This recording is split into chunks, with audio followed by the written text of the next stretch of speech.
TB asthma ఉన్న వాళ్ళకి ఎక్కువ క్యాన్సర్ వచ్చే అవకాశం ఉందంటారా? దీర్ఘకాలికమైనటువంటి లంగ్ సంబంధించినటువంటి దీర్ఘకాలమైన వ్యాధులన్నిటికీ కూడా లంగ్ క్యాన్సర్ వచ్చే అవకాశం ఉంటుంది.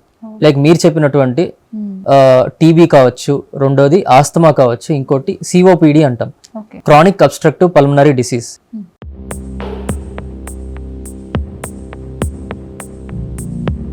వీటన్నిటిలో కూడా ఇవన్నీ కూడా దీర్ఘకాలికమైన వ్యాధులు. సో ఈ దీర్ఘకాలికమైనటువంటి ఊపిరితిత్తుల వ్యాధులు అన్నిటిలో కూడా ఊపిరితిత్తుల్లో ఇన్ఫ్లమేషన్ అనేది ఇంక్రీజ్ అవుతుంది.